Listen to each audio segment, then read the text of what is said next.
Hello बच्चों, तो लेकर आ गई हूँ मैं आपके लिए आज L18 जो कि हमारा चैप्टर चल रहा है। और बस अब 2 लेक्चर बचे हैं। जो बच्चे ये सोच रहे हैं कि हाय ये चैप्टर कब खत्म होगा, तो 2 लेक्चर बचे हैं जिसमें आज हम कुछ इंपॉर्टेंट चीजें करने वाले हैं जो आपकी बुक में नहीं है लेकिन आपको जानने की इच्छा है, एक्स्ट्रा है थोड़ी सी, आप कह सकते हैं, और कंपटीशन एग्जाम में पूछी जाती है, इसीलिए हम उसे कर रहे हैं। और थोड़ी थोड़ी बुक से भी है, मतलब आप सोच सकते हैं मिक्सचर है ये एक तरह का। तो क्या करने वाले हैं ये आपको पता ही है, हम डीएनए फिंगरप्रिंटिंग खत्म कर चुके हैं बुक के अकॉर्डिंगली, लेकिन जो इन सब में से कुछ चीजें हैं जो निकल के आती हैं और हमें पता होनी चाहिए, क्योंकि हम बोर्ड का एग्जाम देने जा रहे हैं, हम आगे कोई कंपटीशन एग्जाम देने जा रहे हैं, तो वो चीजें हमें पता होनी चाहिए उस हिसाब से। और कई बच्चों ने मुझसे इस पे क्वेश्चन भी पूछे हैं, इसलिए मैं बता देती हूँ कि तो क्या है। सबसे पहले आज हम यूक्रोमेटिन और हेट्रोक्रोमेटिन क्या होता है इसके बारे में पढ़ेंगे, और ये सबसे इम्पॉर्टेंट है, आपको पता होना चाहिए, क्योंकि आपकी बुक में वैसे नहीं दिया हुआ है, लेकिन हम जो डीएनए का स्ट्रक्चर पढ़ते हैं उसमें ये चीज आनी चाहिए और हमें पता होनी चाहिए, ठीक है। टेमिनिज्म जो कई बच्चे पूछ रहे थे क्या है, और डीएनए के प्रकार व अंतर पढ़ेंगे, जो मैंने कहा था क्लास में कि डीएनए के प्रकार आपकी बुक में नहीं है, लेकिन डीएनए के 4-5 प्रकार होते हैं वो देखेंगे, और उसमें क्या इंपॉर्टेंट है वो देख लेंगे हम साथ में। और विभिन्न आरएनए में अंतर, ये भी मैंने आपसे कहा था क्लास में कि मैं आरएनए पढ़ा रही हूँ आपको, और हम एक टेबल ले लेंगे जिसमें 2-3 टीआर जो आरएनए है उसमें अंतर देख लेंगे। तो ये आपके सिलेबस में है, ये थोड़ा सा एक्स्ट्रा प्लस सिलेबस है, ये भी थोड़ा सा एक्स्ट्रा है क्योंकि आज तक कभी बोर्ड ने इस पे क्वेश्चन नहीं पूछा है, लेकिन ये एक सिनोनिम है, पर्यायवाची है। और ये वाली चीज इंपॉर्टेंट है, ये आपके सिलेबस में है, यानी 12th में है, ठीक है। तो किसी को कोई डाउट हो तो वो क्लियर हो जाए कि क्या पढ़ना है क्या नहीं पढ़ना है। चलो बात करते हैं हेट्रोक्रोमेटिन और यूक्रोमेटिन की। तो हेट्रो और यूक्रोमेटिन क्या है कि जब हम डीएनए को माइक्रोस्कोप में स्टेन कर देखते हैं तो हमें डीएनए 2 तरीके से दिखाई देता है ना। एक तो होता है हल्का क्षेत्र, ये देखो ये डीएनए खुला पड़ा है, और जिन्होंने वही जो बच्चे ऐप से जुड़े हुए हैं, जिन्होंने ऐप पर वो एनिमेशन वीडियो देखा था, वहां पर मैंने ये यूक्रोमेटिन और हेट्रोक्रोमेटिन पढ़ा दिया था कि क्या होता है, उसके काम क्या होते हैं, ठीक है। यहाँ पे और देख लेते हैं हम थोड़ा सा उसको, कि जो बच्चे वही ऐप पर नहीं है उनके लिए, कि देखो डीएनए जो है हमने पढ़ा था कि पैकिंग होती है डीएनए की, तो पैकिंग के बाद भी पूरा डीएनए ऐसे पैक नहीं होता, कई जगह डीएनए जो है खुला पड़ा रहता है। तो ऐसा डीएनए जो बहुत ही कंडेंस होता है, जैसे ये देखो ये बहुत चिपचिप एकदम पास है ना, अच्छे से कॉइल्ड हुआ है, अच्छे से पैक हुआ होता है। तो ये हमें जब हम इसे स्टेन करेंगे तो कोई चीज अगर पास है तो वो स्टेन करी हुई हमें ज्यादा दिखेगी, तो ये हमें गहरे कलर का दिखाई देता है, यानी कि बहुत गहरे डार्क कलर का दिखाई देता है। और ये वाला पार्ट जो कॉइल नहीं है वो हल्के कलर का दिखाई देता है। और मोतियों के समान संरचनाएं तो दिखती है, ये तो हम देख चुके हैं कि बीड्स के समान संरचनाएं दिखाई देती है, ये हमने जब डीएनए का स्ट्रक्चर पढ़ा था तब देखा था। जो क्या होती है वो गहरे कलर की मोती के समान संरचना क्या होती है, न्यूक्लियोसोम होते हैं, ये ब्लू यही मोतियों के समान दिखाई देते हैं, इसीलिए हमने क्लास में उनको मोतियों के थ्रू समझा भी था, ठीक है। तो जो गहरा क्षेत्र होता है उसको बोलते हैं हेट्रोक्रोमेटिन, और जो हल्का क्षेत्र होता है उसको बोलते हैं यूक्रोमेटिन। इसको साइलेंट क्रोमेटिन भी बोलते हैं और उसको एक्टिव क्रोमेटिन भी बोलते हैं। क्यों? क्योंकि ये क्रोमेटिन जो है जनरली वंशागति में या अनुलेखन में ज्यादा काम नहीं आता, ये वाला काम में आता है, क्योंकि खुलेगा तभी उसका रेप्लिकेशन होगा, तभी उसका अनुलेखन होगा, तभी उसका बाकी के प्रोटीन बनेंगे। तो देख लेते हैं, केंद्रक में कुछ जगहों पर क्रोमेटिन ढाले व हल्के अभिरंजित होते हैं। यह अभिरंजन आपको जरूर लिखना है, मतलब स्टेनिंग, जब हम स्टेन करते हैं तभी दिखेंगे, नॉर्मली नहीं दिखेंगे, ठीक है। स्टेन होते हैं या अभिरंजित होते हैं, इन्हें यूक्रोमेटिन कहते हैं। क्रोमेटिन जो अच्छे ढंग से बंधे होते हैं, या आप ये कह सकते हैं कि जो अधिक कुंडलित होते हैं वह अच्छे या गहरे अभिरंजित होते हैं, इन्हें हेट्रोक्रोमेटिन कहते हैं। ये तो हो गई परिभाषा वाली बात। और क्या अंतर होता है, क्योंकि क्वेश्चन ऐसे आ सकता है आपके बोर्ड में कि हेट्रोक्रोमेटिन और यूक्रोमेटिन में अंतर बताओ, ठीक है। तो आप ऐसा कह सकते हैं कि हम क्या देख रहे हैं, उनमें अंतर भी देख रहे हैं, डिफरेंस भी देख रहे हैं। यूक्रोमेटिन व हेट्रोक्रोमेटिन डीएनए के ही बने होते हैं, मतलब डीएनए के ही है, इनमें कोई फर्क नहीं है।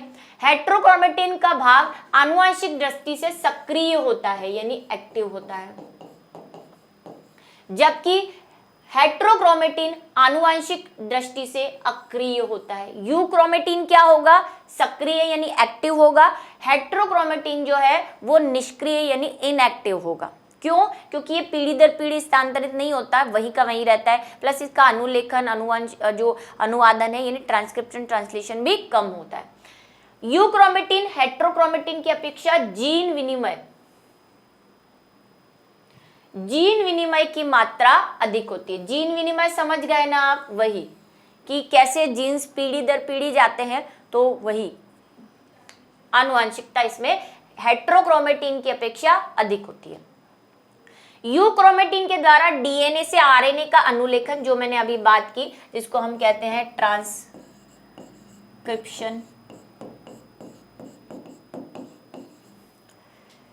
लिखा हुआ है, जबकि हेट्रोक्रोमेटिन से डीएनए आरएनए नहीं प्राप्त होता। ठीक है, डीएनए से आरएनए नहीं है, या तो इसमें ट्रांसक्रिप्शन नहीं होगा, और ट्रांसक्रिप्शन नहीं होगा तो ट्रांसलेशन भी नहीं होगा। तो यूक्रोमेटिन जो है वो हमारा एक्टिव रहता है। ठीक है, बात समझ में आ गई सबको कि कैसे। और अगर आप इसको ड्रॉ के तरीके से समझना चाहते हैं, तो जब हम डीएनए बनाते हैं ऐसे, तो ये तो है यूक्रोमेटिन, ये क्या हो जाएगी आपकी, बनाएंगे कैसे इसको, यहाँ पे ये हो गया हमारा न्यूक्लियोसोम, ये हो गया यूक्रोमेटिन।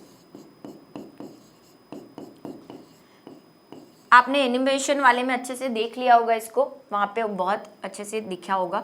और अगर ये ऐसे है कॉइल एकदम ऐसे, तो भाई आप इसको स्टेन करोगे तो ये गहरे रंग का दिखाई देगा। इसमें भी क्या है, न्यूक्लियोसोम तो होंगे ही बीच में।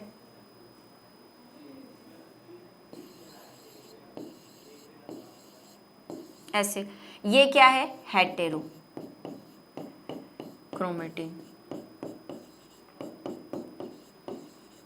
देखो कई बच्चों को क्या याद करने में दिक्कत होती है, तो मैंने कैसे याद कर रखा है मैं आपको बताती हूँ, क्योंकि मुझे मीनिंग पता है। यू का मतलब होता है सच्चा। सच्चा कौन होगा, जिसका काम सच्चा है। तो डीएनए का काम क्या है, मेनली ट्रांसलेशन और ट्रांसक्रिप्शन। तो भाई जो ट्रांसलेशन और ट्रांसलेशन कर रहा है वही सच्चा होगा, मतलब यू होगा। यू का मतलब सच्चा। तो यू क्रोमेटिन वो होता है जो एक्टिव होता है और सच्चा होता है, इन द सेंस वो ट्रांसक्रिप्शन और ट्रांसलेशन करता है। दूसरी बात, यू मतलब नॉर्मल कलर में, ठीक है, नॉर्मल, यू कलर मतलब नॉर्मल कलर में। और हेट्रो का मतलब जो दूसरों से विपरीत जाता है, जो ज्यादा डार्क होंगे। आप अपने से इसको याद कर सकते हैं, क्योंकि जो नॉर्मल गोरे लोग होते हैं तो हम उसको बोलेंगे यूक्रोमेटिन। अब जो बहुत एक्स्ट्रा डार्क है, मतलब दूसरों से अलग है। हेट्रो का मतलब क्या होता है, दूसरों से अलग। ये इससे अलग जा रहा है, ये हल्का है तो ये क्या है, गहरा है, इसीलिए इसको हेट्रोक्रोमेटिन कहते हैं। ये मैंने ऐसे याद कर रखा है, आप जैसे आए वैसे याद करिए। दूसरी बात है टेमिनिज्म। एक बच्चे ने मुझे लाइव कमेंट में भी ये पूछा था कि टेमिनिज्म क्या है। कुछ नहीं है टेमिनिज्म, बस एक चीज जो हमने पढ़ी है, जो हमने सेंट्रल डोगमा पढ़ा था, जिसमें हमने पढ़ा था ट्रांसक्रिप्शन होता है, डीएनए से आरएनए बनता है। वहां पे मैंने आपको ये एक बात समझाई थी कि जिन वायरस या बैक्टीरिया में, अगर आपको ध्यान है, मैंने वहां समझाया था कि जिन वायरस या बैक्टीरिया में न्यूक्लिक अम्लीय अगर आरएनए है तो उनका क्या होगा, तो वो आरएनए से डीएनए बनाते हैं पहले, फिर ट्रांसक्रिप्शन और ट्रांसलेशन करते हैं। तो इस मेथड को, जिसमें आनुवंशिक पदार्थ आरएनए है, उनमें आरएनए से डीएनए बनता है। नॉर्मली जो जिनमें डीएनए आनुवंशिक पदार्थ होता है उनमें डीएनए से आरएनए और आरएनए से प्रोटीन बन जाता है, जिसमें हमने सेंट्रल डोगमा में आपको ध्यान है बनाया भी था और एक रिवर्स भी बताया था, जिसको मैंने नाम दिया था रिवर्स ट्रांसक्रिप्शन। बस उसी रिवर्स ट्रांसक्रिप्शन को ही टेमिनिज्म कहते हैं, क्योंकि ये साइंटिस्ट आए थे और इन्होंने उसको एक नया नाम दे दिया। दो साइंटिस्ट थे, एक टेमिन और वॉल्टमेयर, उन्होंने अपने ही नाम पे दिया है इसको। टेमिन ने करा था तो टेमिनिज्म दे दिया उन्होंने, ठीक है। 1970 में टेमिन और वॉल्टमेयर ने आरएनए विषाणु, क्योंकि मैंने कहा विषाणुओं में ही क्या होता है, जनरली आनुवंशिक पदार्थ आरएनए होता है, क्योंकि मैक्सिमम में डीएनए ही आनुवंशिक पदार्थ है। ये बात हम स्टार्टिंग के लेक्चर्स में ही पढ़ चुके हैं। पर कार्य करते हुए पाया कि आरएनए विपरीत क्रिया करके, क्योंकि जनरली तो क्या होता है, जनरली तो हम कह रहे हैं कि डीएनए से आरएनए बनता है, जिसको हम ट्रांसक्रिप्शन कहते हैं, अनुलेखन कहते हैं। लेकिन यहाँ कहानी उल्टी है भाई, उसके पास डीएनए है ही नहीं, उसके पास है ही आरएनए, तो वो क्या करेगा, आरएनए से डीएनए विपरीत क्रियाएं करके डीएनए का संश्लेषण कर लेता है। इस सूचना का विपरीत प्रभाव यानी कि रिवर्स फ्लो ऑफ इंफॉर्मेशन कहते हैं, इसे टेमिनिज्म कहा जाता है। ठीक है बच्चों, इसको ध्यान रख ले थोड़ा सा, तो आपको ध्यान रहेगा। हालांकि कभी ऐसे पूछा नहीं है बोर्ड ने टेमिनिज्म के नाम से, क्योंकि एनसीईआरटी में टेमिनिज्म वर्ड ही नहीं दे रखा, तो उसको हक ही नहीं है पूछने का। पर वही अब आज के ज़माने के हिसाब से सब पढ़ा रहे हैं, तो हम सोचा मैं भी पढ़ा दूँ। ठीक है, कंपटीशन में कभी पूछ लिया जाए तो आपको ये ना लगे कि मैम ने बताया ही नहीं, तो कुछ नहीं है, वही चीज़ है, बस उसका नाम टेमिनिज्म है। और एक साइंटिस्ट के नाम याद रख ले आप, हो सकता है जैसे कंपटीशन एग्जाम में किसी पूछ लिया जाए कि टेमिनिज्म किसने दिया था, उस हिसाब से थोड़ा सा इम्पोर्टेंट है। उसके बाद आ जाते हैं हम डीएनए के ए बी डी जेड प्रकारों पे। मैंने आपसे कहा था जब डीएनए पढ़ाया था कि डीएनए के और भी प्रकार होते हैं, लेकिन वो आपके सिलेबस में नहीं है। आपको सिर्फ जो डीएनए का प्रकार बताया है वो डीएनए हमने बी टाइप का पढ़ा है। ये मैं आपको और बता देती हूँ कि जो वाटसन और क्रिक ने डीएनए की संरचना बताई थी वो बी डीएनए की संरचना बताई थी। ये बात आपको ध्यान रखनी है, इंपॉर्टेंट है। उसके बाद आपको जो दूसरा डीएनए ध्यान रखना है वो सिर्फ जेड है, क्योंकि ये थोड़ा सा एंटी है, विपरीत है। बाकी आप सिर्फ एज अ इंफॉर्मेशन अपने पास रख लो, काम आ सकता है कभी, उस हिसाब से। ध्यान किस पे देना है आपको, बी और जेड पे। ये भी ध्यान रखना है कि वाटसन क्रिक ने, क्योंकि कई बार बोर्ड ऐसा क्वेश्चन पूछ ले कि वाटसन क्रिक ने कौन से टाइप के डीएनए की संरचना बताई थी, तो बी डीएनए की संरचना बताई, या किसी कंपटीशन में पूछ सकता है। चलो आ जाओ, ये जो नंबर आ रहे हैं कोई इन पे ध्यान देने की जरूरत नहीं है। मैंने आपसे कहा आप किस पे ध्यान देंगे, तो बी वाले पे जो आपको याद ही है, ठीक है, और जेड वाला। बी तो आपने संरचना पढ़ी, स्ट्रक्चर पढ़ा है, तो आपको याद है, और बाकी जो है वो आप क्या कर सकते हैं, याद कर सकते हैं। ठीक है, मतलब छोड़ सकते हैं, याद तो क्या छोड़ सकते हैं। मैं बता दूंगी क्या क्या याद करना है आपको, ए बी डी और जेड। अब कई मेरे प्यारे दोस्त आएंगे, बोलेंगे मैम एक सी डीएनए भी होता है, कॉम्प्लीमेंट्री डीएनए, वो अभी नहीं पढ़ना है, वो चैप्टर 11 में जब बात आएगी कॉम्प्लीमेंट्री डीएनए की तब कर लेंगे। और उसकी संरचना के बारे में भी हमें कुछ नहीं पढ़ना है, हमें सिर्फ बी और जेड पढ़नी है क्लास 12th के लिए। ठीक है, वो भी कुछ कुछ इंफॉर्मेशन जो फर्क है।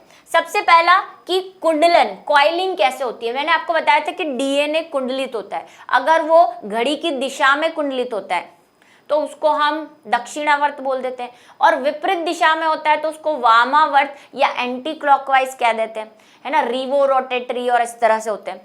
तो जो हमारे सारे डीएनए हैं ए बी डी, यहाँ तक सभी कैसे हैं, राइट साइड रोटेट है, मतलब क्लॉकवाइज रोटेट है, जो कि हमने वाटसन और क्रिक में भी देखा था कि ये कैसा होता है, दक्षिणावर्त होता है।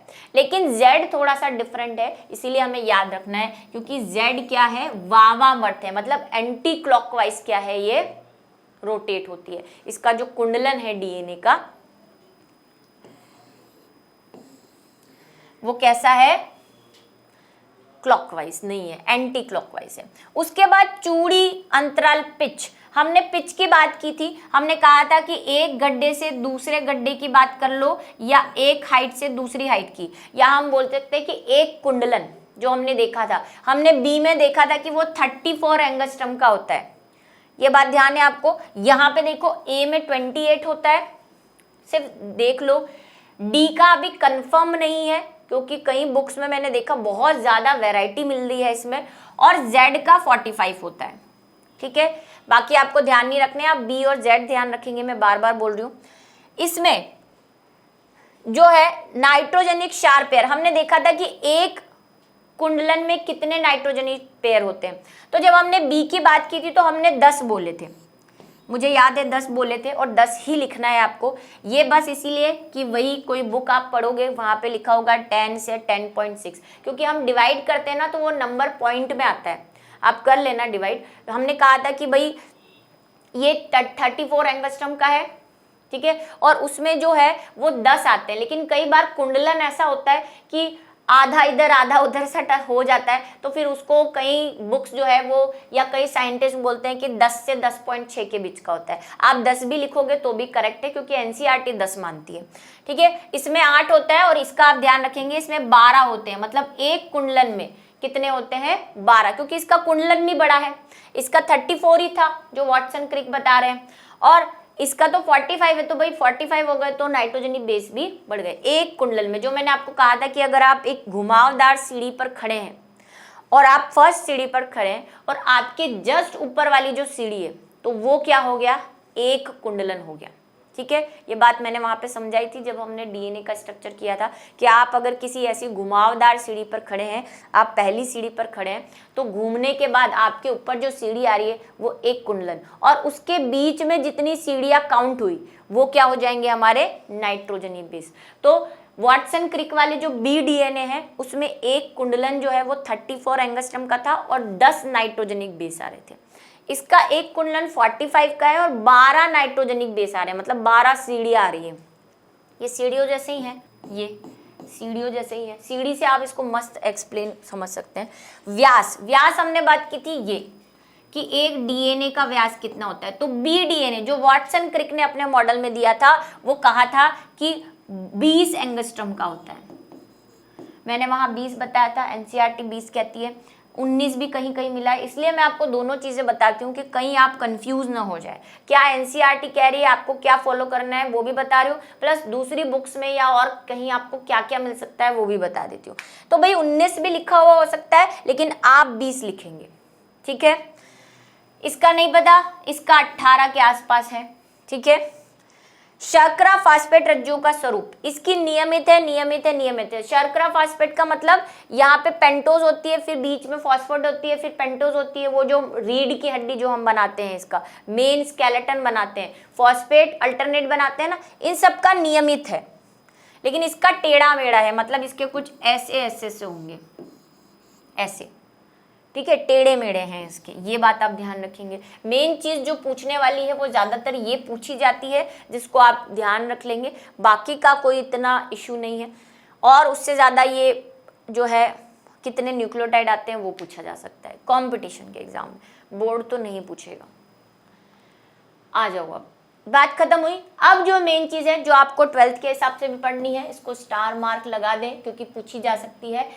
विभिन्न आरएनए हमने पढ़ लिए थे जब हमने अनुलेखन, ट्रांसक्रिप्शन, ट्रांसलेशन पढ़ा था। उसकी हमने जो रिक्वायरमेंट पढ़ी थी उसमें हमने पढ़ा था कि 3 टाइप के आरएनए हैं, आरआरएनए, एमआरएनए और टीआरएनए। ठीक है, बस अब मैंने वहाँ पे बता भी दिया था, और अब हम इसको थोड़ा सा टेबल फॉर्म में ले लेते हैं कि क्वेश्चन आ जाएगा बोर्ड में तो आप कैसे लिखोगे।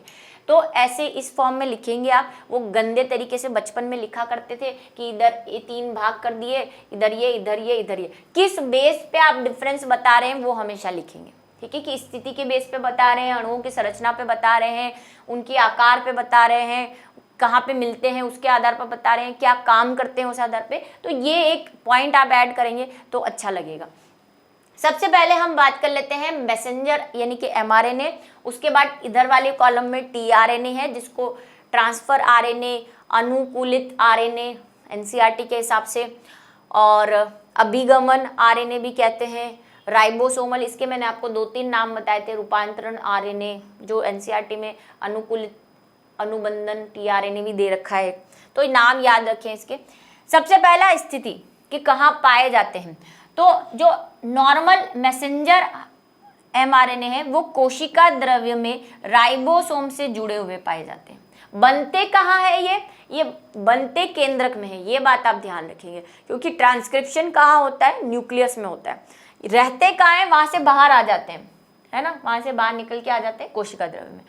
ये टीआरएनए कहाँ रहते हैं, ये तो हमने पहले ही कहा था, कोशिका द्रव्य में रहते हैं। वहां से वो अमीनो अम्ल को ऐसे तैरते हैं, फ्लोट करते हैं, घुलनशील रहते हैं ये, और फ्लोट करते करते अमीनो अम्ल को ढूंढ कर लेकर आते हैं। तो कोशिका द्रव्य में स्वतंत्र या तो फ्री रहेंगे या फिर राइबोसोम पर पाए जाएंगे। पर राइबोसोम पे कब मिलेंगे, जब ट्रांसक्रिप्शन चल रहा होगा, क्योंकि ट्रांसलेशन चल रहा होगा। ट्रांसलेशन में ये टीआरएनए राइबोसोम से जुड़ा हुआ रहता है, राइबोसोम के अंदर पाए जाते हैं, क्योंकि इनका नाम ही आरआरएनए है, यानी राइबोसोमल आरएनए है।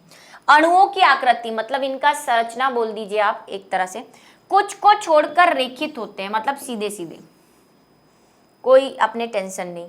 इनका आपको बताया था कुछ ऐसा स्ट्रक्चर होता है ना, टीआरएनए का। और वहां पे मैंने कहा था इसको क्लोवर लीफ मॉडल भी कहते हैं। जो साइंटिस्ट थे क्लोवर, उन्होंने इसको क्लोवर लीफ मॉडल कहा था कि क्लोवर की पत्तियों की तरह दिखाई देता है। ये अति कुंडलित है, मतलब ये ऐसे बहुत ज्यादा कुंडलित या वलित मिलेंगे जो राइबोसोमल आरएनए। नेक्स्ट पर चलते हैं, कार्य। कार्य देखो यहाँ पे मैंने लिखे हैं, आप उसको थोड़ा सा सिंपल लैंग्वेज में भी लिख सकते हैं, मैं बता दूंगी कैसे लिख सकते हैं। प्रोटीन अनुवादन की सूचना को डीएनए से प्राप्त करके कोशिका द्रव्य में आकर प्रोटीन संश्लेषण की क्रिया में सहायक होते हैं। ये बात हमें पता है, ट्रांसक्रिप्शन ट्रांसलेशन पढ़ा है हमने कि ये क्या करते हैं, डीएनए से अनुवादन यानी ट्रांसक्रिप्शन करके क्या करते हैं, ट्रांसक्रिप्शन ट्रांसलेशन करके कोशिका द्रव्य में प्रोटीन का निर्माण करते हैं। एक तरह से हम शॉर्ट में ये बोल सकते हैं कि डीएनए से जेनेटिक कोड की सूचना या प्रोटीन की सूचना लेकर ये आते हैं कोशिका द्रव्य में। टीआरएनए क्या करता है, एक अभी मैंने बताया कि कोशिका द्रव्य से अमीनो एसिड्स को ढूंढकर राइबोसोम में अटैच करने का काम करता है। कोशिका द्रव्य में सक्रिय अमीनो अम्ल को एमआरएनए के कोडोन के अनुरूप पॉलीपेप्टाइड श्रृंखला में पहुंचाता है। ठीक है, राइबोसोम का निर्माण करते हैं। ये क्या करेंगे, आरआरएनए बोलते हैं इसीलिए, इनका तो सिंपल सा काम है, फंडा है कि क्या करेंगे, राइबोसोम का निर्माण करते हैं। ये बहुत इंपॉर्टेंट है, इस पे याद रखें। ये नीट पे एक बार क्वेश्चन पूछा हुआ है, इसीलिए भी बता रही हूँ, और भी पूछे हुए हैं। कोशिका में प्रतिशत कितना है, सबसे ज्यादा राइबोसोमल आरएनए मिलता है 80%। ठीक है, टीआरएनए जिसको हम मैं यहाँ पे लिख ही देती हूँ, ये अनुकूलन टीआरएनए, क्योंकि बुक में एनसीईआरटी में अनुकूलित अनुकूलन ऐसा अनुबद्ध टाइप का कुछ वर्ड लिखा हुआ है टीआरएनए के लिए। अडप्टेशन अडप्टर लिखा हुआ है, इंग्लिश वालों बुक में अडप्टर लिखा हुआ है, अडप्टर टीआरएनए लिखा हुआ है। ठीक है, तो ये 15% है। किसी किसी बुक में आपको ये 10 से 15 भी मिल जाएगा, कोई इसमें डाउट नहीं है, तो वो देख लें आप। ये 5% है, क्योंकि भाई इसने ऐसे किया है कि भाई ये 80% है, ये 15 और 5 100 हो गए। अब कुछ क्या ये इसको 10 से 15 बोलते हैं, इसको 5% बोलते हैं, तो वो भी सही है कोई, क्योंकि 10 से 15 मतलब कितना भी हो सकता है ना, 10 भी हो सकता है, 15 भी हो सकता है। ठीक है, चलिए, तो ये है मेन बेसिक जो आरएनए, टीआरएनए और एमआरएनए में, ये बहुत इंपॉर्टेंट है, फिर से कह रही हूँ मैं, और फिर से एक बार बता देती हूँ। आरएनए, टीआरएनए, एमआरएनए में अंतर, हेट्रोक्रोमेटिन, यूक्रोमेटिन पे बोर्ड पे क्वेश्चन पूछा जा सकता है आपके 12th बोर्ड में, तो उसको ध्यान रखेंगे। तो इसी के साथ आज का हमारा जो ये टॉपिक है, जो छोटा सा एक चीज़ें थी जो कहीं कहीं छूट गई थी, उनको हमने एक बार ले लिया है। उसके अलावा आपके 12th और कंपटीशन से भी अब कुछ नहीं बचता, ये मैं आपको बता देती हूँ कि हमने पूरा चैप्टर इस तरह से किया है कि आपकी पूरी 12th बोर्ड भी कवर हो रही है, प्लस कंपटीशन भी कवर हो रहा है, कुछ भी नहीं बच रहा है। और अब हम करने वाले हैं जो बुक के पीछे के कुछ क्वेश्चंस हैं, हालांकि वो सब यहाँ पे कंप्लीट हो जाते हैं, लेकिन वही आपको ढूंढने में कई बार दिक्कत होती है, समझ नहीं आता उसको कैसे लिखें, तो उनके कुछ क्वेश्चंस हम लेके आएंगे नेक्स्ट वीडियो में। तब तक के लिए इंतजार कीजिए हमारे अगले वीडियो लेक्चर का।